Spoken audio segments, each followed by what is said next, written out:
Filmes favoritos do passado que seriam inaceitáveis hoje. Muitos filmes podem parecer ultrapassados por causa da rapidez com que a tecnologia avança, mas também é interessante olhar para quais filmes antigos ficaram desatualizados devido à forma como a nossa ética avançou. Você já tentou rever um filme que você adorava quando mais jovem, e de repente, se sentiu muito desconfortável enquanto assistia? Mas não se envergonhe se você ainda ama alguns desses filmes que não chegariam à fase de produção hoje em dia. Nem todos os filmes dessa lista são ruins. Alguns ainda podem ser exemplos de boa produção cinematográfica. Certamente, muitos dos assuntos mais polêmicos em filmes não tinham essa intenção. Mas o que as pessoas achavam perfeitamente aceitável há algumas décadas pode fazer muita gente passar mal agora. Veja e relembre alguns filmes muito amados do passado que são um pouco mais do que questionáveis para os padrões atuais. Franquia 007. Exemplos de filmes que envelheceram mal são os da franquia James Bond. Cary Fukunaga, o diretor do mais recente filme de Bond, 007, Sem Tempo para Morrer, afirmou que o comportamento do amado espião em alguns dos filmes mais antigos beira a agressão sexual. Particularmente, diz ele, nos filmes onde Sean Connery interpreta James Bond, como 007 contra Goldfinger 1964 e 007 contra a Chantagem Atômica 1965. Ele mencionou esses filmes em uma entrevista recente, lembrando de uma cena onde Bond está mais ou menos forçando-se a uma mulher, mesmo ela protestando. Isso não funcionaria hoje, disse o diretor. Gatinhas e Gatões.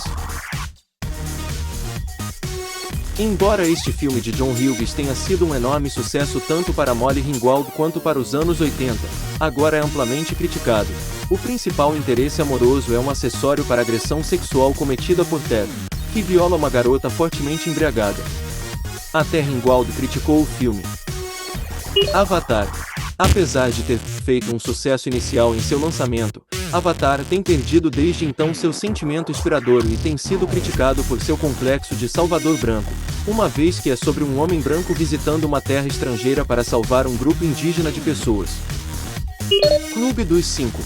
Molly Ringwald também escreveu um artigo sobre a relação tóxica entre ela e o personagem de Judy Nelson. Bender assedia sexualmente Claire durante todo o filme, escreveu ela, criticando a reação dele à rejeição. Quando não está sexualizando-a, ele joga toda a sua raiva sobre ela com desprezo cruel. Ele nunca pede desculpas por nada disso, no entanto, ele ganha a menina no final. Coração Valente.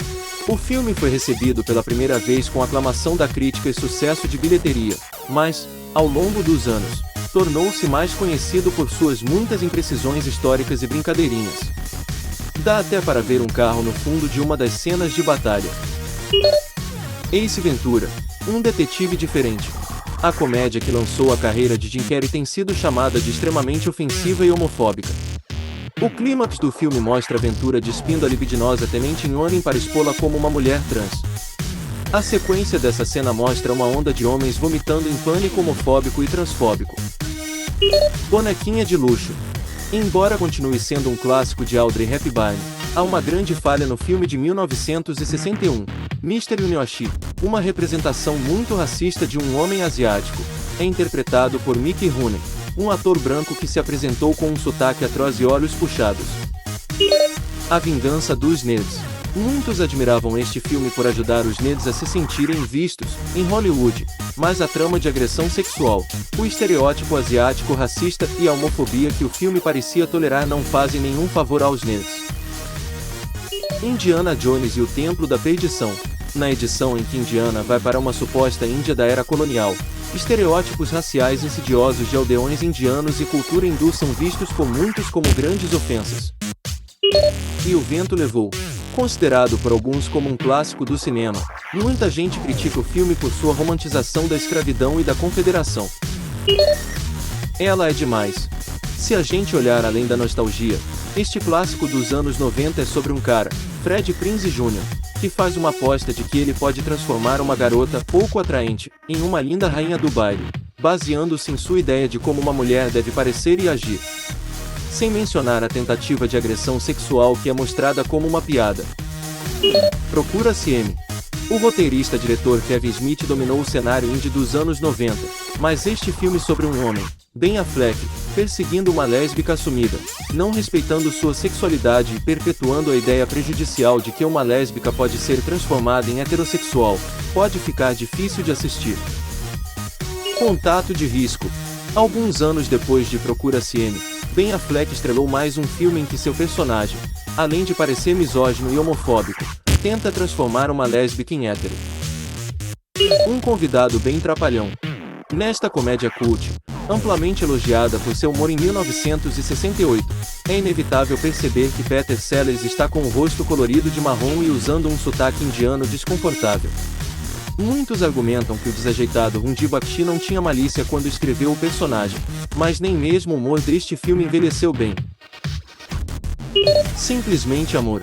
Este clássico de Natal apresenta muitas histórias preocupantes em que os homens detêm todo o poder.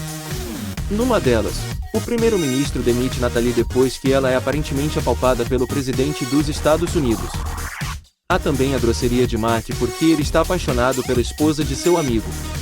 Outra polêmica também é sobre a cena em que mulheres americanas participam de uma orgia com Colin por causa de seu sotaque. Porky's, A Casa do Amor e do Riso. O filme foi um grande sucesso de bilheteria em 1982, mas olhando para ele agora, as personagens adolescentes femininas não são nada mais do que objetos sexuais, existindo basicamente para tirar a roupa e serem vistas por um buraco na parede do vestiário. Uma linda mulher. Uma meretriz aprende como ser uma mulher desejável para um homem rico, o que poderia dar errado, não é mesmo? Julia Roberts, que assumiu o papel depois de muitas outras atrizes recusarem, disse que não acha que um filme como esse possa ser feito hoje.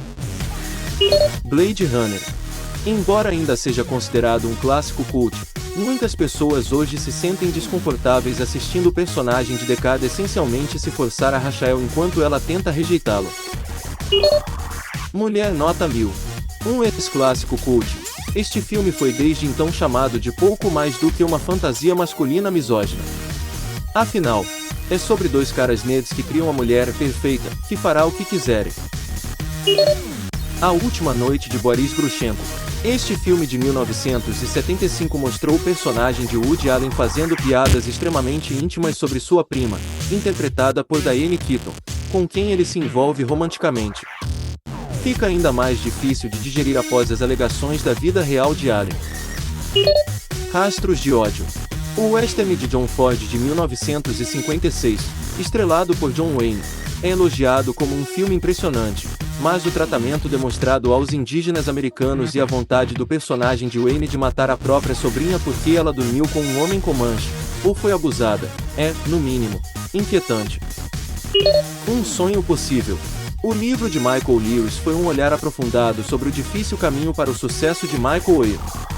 No entanto, a adaptação para o cinema, feita pelo diretor John Lee Hancock em 2009, foi criticada por colocar a personagem de Sandra Bullock no centro de um conto alternativo de Salvador Branco. American Pie. O personagem de Jason Biggs conhece uma estudante de intercâmbio e tenta levar ela para a cama, o que seria aceitável para os padrões de hoje se ele não fosse mais tarde convencido por Stifler a instalar secretamente uma webcam para que todos pudessem vê-la se despir. Quero Ser Grande. Se você reassistir esta comédia de Tom Hanks dos anos 80 sobre uma criança de 12 anos que acorda como um cara de 30, é difícil não ficar incomodado com o fato de que uma mente de 12 anos de idade tem relações íntimas com uma mulher adulta. O Guru do Amor. Mike Myers interpreta um conselheiro espiritual da fé hindu, que ofendeu as pessoas em muitos níveis, desde a representação ultrajante da religião e o uso de clichês e estereótipos desgastados até no nível de atuação. Beleza Americana. O Oscar de melhor filme foi vencido por uma história onde o personagem de Kevin Spacey persegue e sexualiza uma adolescente. Além das múltiplas alegações de agressão íntima do ator, incluindo incidentes de má conduta sexual com menores, o filme já retratava políticas sexuais questionáveis. Top Gun, Ases Indomáveis. Já foi dito que o filme agora parece uma coleção de personagens rasos, faz o espectador revirar os olhos e emite uma estranha vibe de vídeo de recrutamento, em contraste com o que se pretendia ser uma carta de amor pró-militar e hipermasculina para a América em 1986. O Diabo Veste Prada.